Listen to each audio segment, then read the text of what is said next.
बाबू मेरे सोना मोना, वीडियो को लास्ट तक देखना, सुंदर लगे तो सब्सक्राइब करना।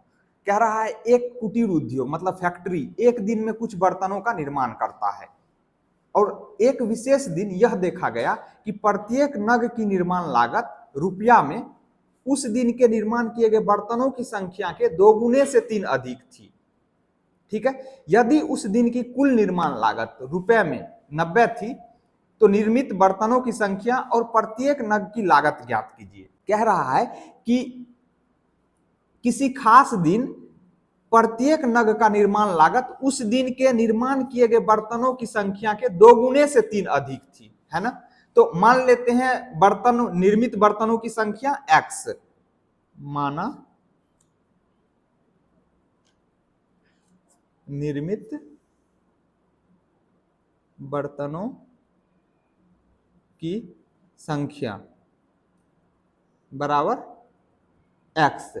अगर बर्तनों की संख्या उस दिन निर्मित बर्तनों की संख्या x है तो प्रत्येक नग का कीमत कितना हो जाएगा, उस दिन के निर्माण किए गए बर्तनों की संख्या के 2 गुने से 3 अधिक, है ना। तो बर्तन की संख्या x है तो इसका 2 गुना कितना हो जाएगा 2x, उससे 3 अधिक तो मतलब 2x + 3 रुपया, क्योंकि रुपया में दिया हुआ है निर्माण लागत। तो प्रत्येक नग का निर्माण लागत क्या हो जाएगा, प्रत्येक इसीलिए प्रत्येक नग का निर्माण लागत।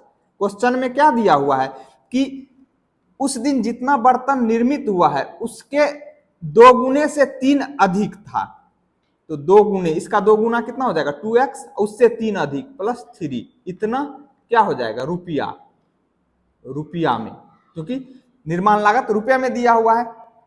अब आगे क्या कह रहा है क्वेश्चन, यदि उस दिन कुल निर्माण लागत रुपया 90 था, अगर उस दिन कुल निर्माण लागत रुपया 90 था तो टोटल बर्तन कितने हैं x, तो x बर्तन है तो नग भी कितने होंगे x, है ना। तो एक नग का कीमत इतना है तो x नग का कीमत कितना हो जाएगा। अब कोई कहेगा नग क्या है, फिर यहाँ बर्तन है, तो मान लो बर्तन पे कोई डिजाइन है ना, कोई चीज चिपकाया हुआ है नग टाइप से, है ना, तो वही नग कहलाया है यहाँ पे। तो x बर्तन है तो x नग होगा।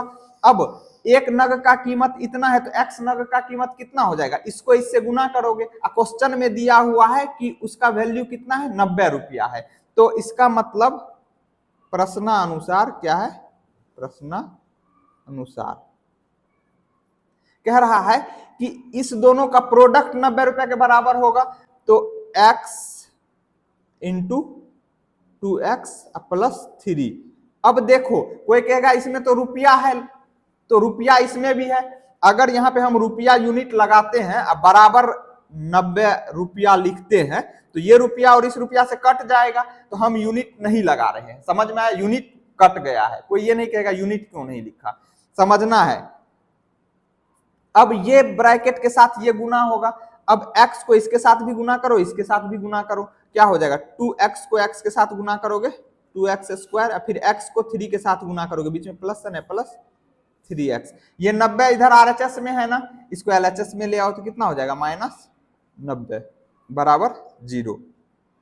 अब देखो ये द्विघात समीकरण का स्टैंडर्ड फॉर्म है x² + bx + c = 0। अब हमें इसे सॉल्व करना है और x का वैल्यू निकालना है। कैसे हम द्विघात समीकरण को सॉल्व करते हैं, तुमको कुछ भी नहीं आता, एकदम चौपट हो तो भी टेंशन नहीं लेना है, क्योंकि सॉल्व करने के लिए हम यहाँ पे बेसिक से बताएंगे। हम क्या करते हैं, पहले वेरिएबल के पावर के डिसेंडिंग ऑर्डर में द्विघात समीकरण को लिख लेते हैं। तो लिखा हुआ x², फिर x⁻1 वाला टर्म, फिर कांस्टेंट टर्म।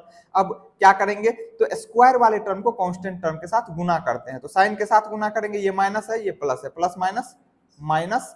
अब 90 को 2 से गुना करो, कितना हो जाएगा 180, यहाँ x² है तो x²। अब क्या करेंगे, 2 तीर यहाँ पे बना लो, इस -180 x² को ऐसे 2 फैक्टर के प्रोडक्ट के रूप में लिखेंगे जिसको जोड़ या घटा करके +3x आ जाए और गुना करके कितना आ जाए -180 x² आ जाए। तो कैसे करेंगे ध्यान से सुनो, यहाँ अगर x² है तो 1x तो इसको दे दो, 1x पहले इसको दे दो। अब 180 को किस 2 नंबर के गुना के रूप में लिखेंगे जिसको जोड़ या घटा करके यहाँ जो x है x का कोफिशिएंट 3 इसके बराबर आ जाए। तो हम कैसे करेंगे, पहले 180 का प्राइम फैक्टर कर लो। 2 से लगेगा 2 9 18, फिर बचा 0, फिर 2 से लगेगा 2 चौके 8, बचा 1, 1 पर 0, 10, 2 पंचे 10। अब 2 से नहीं लगेगा तो 3 से लग रहा है, 3 का 3, 1 बचा 1, 1 पर 5 15, 3 पच्चा 15, फिर 3 से लगेगा 3 का 3 पच्चा 15, फिर 5 से लगेगा 5 का 5। अब देखो यहां पे हम 180 के जगह पे क्या लिख सकते हैं, 2 गुना 2 गुना 3 गुना 3 गुना 5। अब इन सब में हमें दो 180 को यहाँ कितने 1 2 3 4 5, इस 5 नंबर को गुना करके 180 आया ना, हमें इसको 2 नंबर के प्रोडक्ट के रूप में लिखना है। इस तरीके से 2 नंबर के प्रोडक्ट के रूप में 180 को लिखना है, जिसको जोड़ या घटा करके जो x है x का कोएफिशिएंट 3 आ जाए। तो अब क्या करेंगे देखेंगे, इधर अगर हम 3 पच्चे 15 लेते हैं, इस दोनों को एक साथ गुना कर लेते हैं, इधर 2 दूनी 4 या 12, इसको एक साथ गुना कर लेते हैं, तो इसको लिख सकते हैं 12 गुना 15। अब इस दोनों को देखो जोड़ोगे तो कितना आ जाएगा 27, जोड़ के तो नहीं आ रहा है 3, लेकिन 15 में से 12 घटाओगे तो कितना आ जाएगा 3 आ जाएगा। तो इसका मतलब हम 180 को 12 गुना 15 लिख सकते हैं। तो अभी फाइनल नहीं हुआ ये होगा कि नहीं होगा, एक पॉसिबिलिटी दिखा, अगर ये नहीं होगा तो हम किसी और के लिए चेक करेंगे। अब इसमें से एक वैल्यू इसको दे दो, इस x को, एक वैल्यू इस x को दे दो, ठीक है। अब देखो मेरी बात ध्यान से सुनो, अगर इस दोनों को जोड़ करके x का कोफिशिएंट आया है यहाँ पे, तो इसका जो साइन होगा वही साइन हम दोनों को देंगे। अगर इस दोनों को में से का डिफरेंस यहाँ x का कोफिशिएंट आया है, अगर एक में से दूसरे को घटा करके x का कोफिशिएंट आया है, तो यहाँ जो इसका साइन होगा x वाले टर्म का, वो साइन हम बड़े वाले को देंगे और उसका अपोजिट साइन दूसरे वाले को देंगे। तो इसका साइन क्या है प्लस, तो प्लस साइन इसको दे दो और इसको क्या दे देंगे माइनस, ठीक है। अब ये क्लियर कर दिया कि देखो अब तुम दोनों को हम जोड़ेंगे तो तुम क्या आ जाओगे प्लस 3x आ जाओगे। अब ये कह रहा है कि गुना करके मेरे बराबर आना चाहिए तुम, तभी हम ओके करेंगे। दोनों कंडीशन फुलफिल होना चाहिए, दोनों को गुना करके इतना आना चाहिए और दोनों को जोड़ करके इतना आना चाहिए। तो जोड़ेंगे -12x प्लस 15x, तो कितना हो जाएगा प्लस 3x आ जाएगा सिंप्लीफाई करके। इन दोनों को गुना करो तो इतना ही आ जाएगा, माइनस प्लस माइनस, 12 को 15 से गुना करो 180, x को x से गुना करो x स्क्वायर, तो दोनों तरफ से ओके है। अब हम प्लस 3x के जगह पे इस दोनों को लिखेंगे, समझ में आया। अब लिखो 2x square minus 12x plus 15x minus 90 बराबर 0। समझ में आ गया कैसे हम फैक्टर करेंगे, क्या हम ढूंढेंगे। कोई फिर से देखो यहाँ पे कोई कहेगा ऐसा क्यों किए, ऐसे कर लेते 3 तिया 9 5 45 और 2 दूनी 4, ऐसा भी तो कोई कह सकता था कि यहाँ पे इसको 45 गुना 4 भी लिखेंगे तो भी तो 180 आ जाएगा। हाँ आ तो जाएगा, क्या इन दोनों का जोड़ या घटाओ यहाँ 3 के x के बराबर 3 के बराबर आएगा जो x का कोफिशिएंट नहीं है। तो हमें ऐसे फैक्टर 2 नंबर के प्रोडक्ट के रूप में लिखना है जिसको जोड़ या घटा करके ये आ जाए और गुना करके 180 आ जाए, ठीक है, तो साइन के साथ में, ठीक। अब हम क्या करेंगे, इस दोनों में से जो कॉमन आ रहा है वो कॉमन लेंगे, फिर इस दोनों में से जो कॉमन आ रहा है वो कॉमन लेंगे। तो लो इस दोनों में से क्या कॉमन दिख रहा है, कांस्टेंट में यहाँ 2 है, यहाँ पे 12 है, तो 12 को हम 6 गुना 2 लिख सकते हैं, तो कहने का मतलब 2 कॉमन ले सकते हैं, है ना।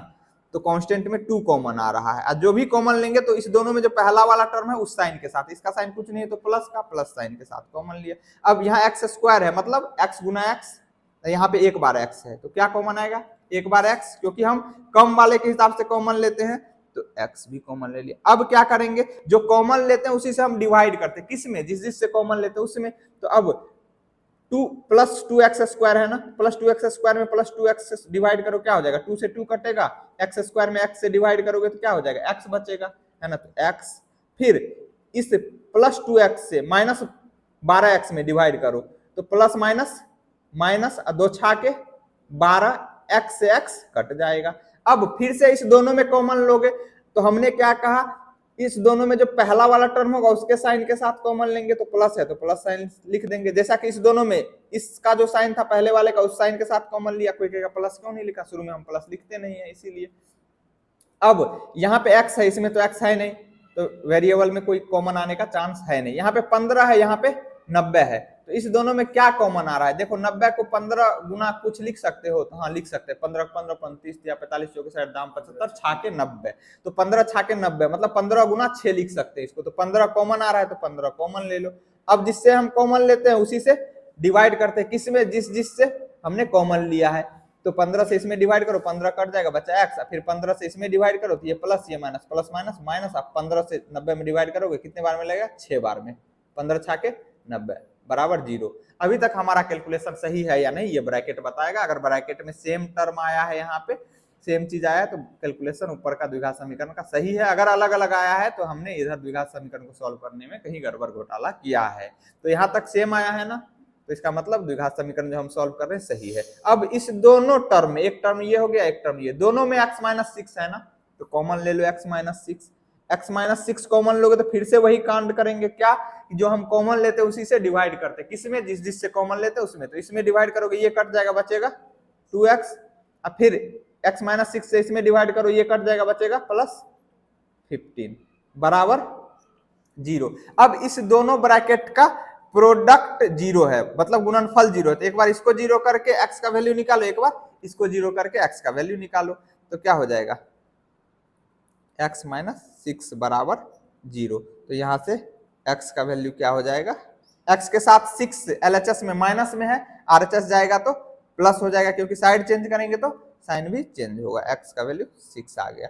अब एक बार इसको 0 करो, क्या हो जाएगा? 2x प्लस 15 बराबर 0। हमें x का वैल्यू निकालना है तो x के साथ में पहले जो प्लस या माइनस में रहता है उसको भगाते हैं, तो ये प्लस में 15 इधर जाएगा तो माइनस हो जाएगा, क्या हो जाएगा? 2x is equal to minus 15। हमें तो x का वैल्यू निकालना है ना, x के साथ 2 गुना में इधर जाएगा तो भागा, तो x is equal to minus 15/2। यहां तक कोई कष्ट है क्या? देखो x क्या है? निर्मित बर्तनों की संख्या है ना, तो वो तो कभी निगेटिव होगा नहीं, पॉजिटिव इंटीजर होगा, धनात्मक पूर्णांक होगा, तो ये तो असंभव है, असंभव। क्यों असंभव है? पता चल गया, क्योंकि निर्मित बर्तनों की संख्या बर्तनों की संख्या तो हमेशा धनात्मक पूर्णांक होगा ना, 1 2 3 4 5 बर्तन, 1 बर्तन 20 बर्तन, ये फ्रैक्शन में और निगेटिव तो होने का चांस ही नहीं, तो ये असंभव हो जाएगा। तो x बराबर 6, तो ये क्या आया है? x बराबर 6 क्या है? निर्मित बर्तनों की संख्या। दो चीज पूछा जा रहा है, निर्मित बर्तनों की संख्या और प्रत्येक नग की लागत ज्ञात कीजिए। तो यहां पे लिख दोगे देयरफॉर निर्मित बर्तनों की संख्या, क्या हमने माना है? x माना है ना, बराबर कितना हो जाएगा? 6, और प्रत्येक नग का निर्माण लागत कितना हो जाएगा? प्रत्येक नग का निर्माण लागत कितना था? 2x प्लस 3 था ना, 2x प्लस 3 रुपया में था ना, रुपया बराबर कितना हो जाएगा? तो x के जगह पे 6 रखोगे, x का वैल्यू हमने निकाल लिया, तो 2 और x में क्या रिलेशन है? 2x में 2 और x में गुना का रिलेशन, तो 2 गुना 6 प्लस 3, सिंप्लीफाई करोगे तो कितना आ जाएगा? 6 दूनी 12, 12 में 3 जोड़ोगे 15 रुपया। ये प्रत्येक नग का निर्माण लागत हो गया, और ये नगों की संख्या 6 और ये प्रत्येक नग का निर्माण लागत। उम्मीद करता हूं आपको सॉल्यूशन समझ में आया होगा। ठीक है, अगर सुंदर लगा ना तो चैनल को सब्सक्राइब करके बेल आइकन को दबा दीजिए, मन हो तो सुपर चैट भी कर दीजिए। फिर मिलेंगे ब्रेक के बाद, तब तक के लिए नमस्कार।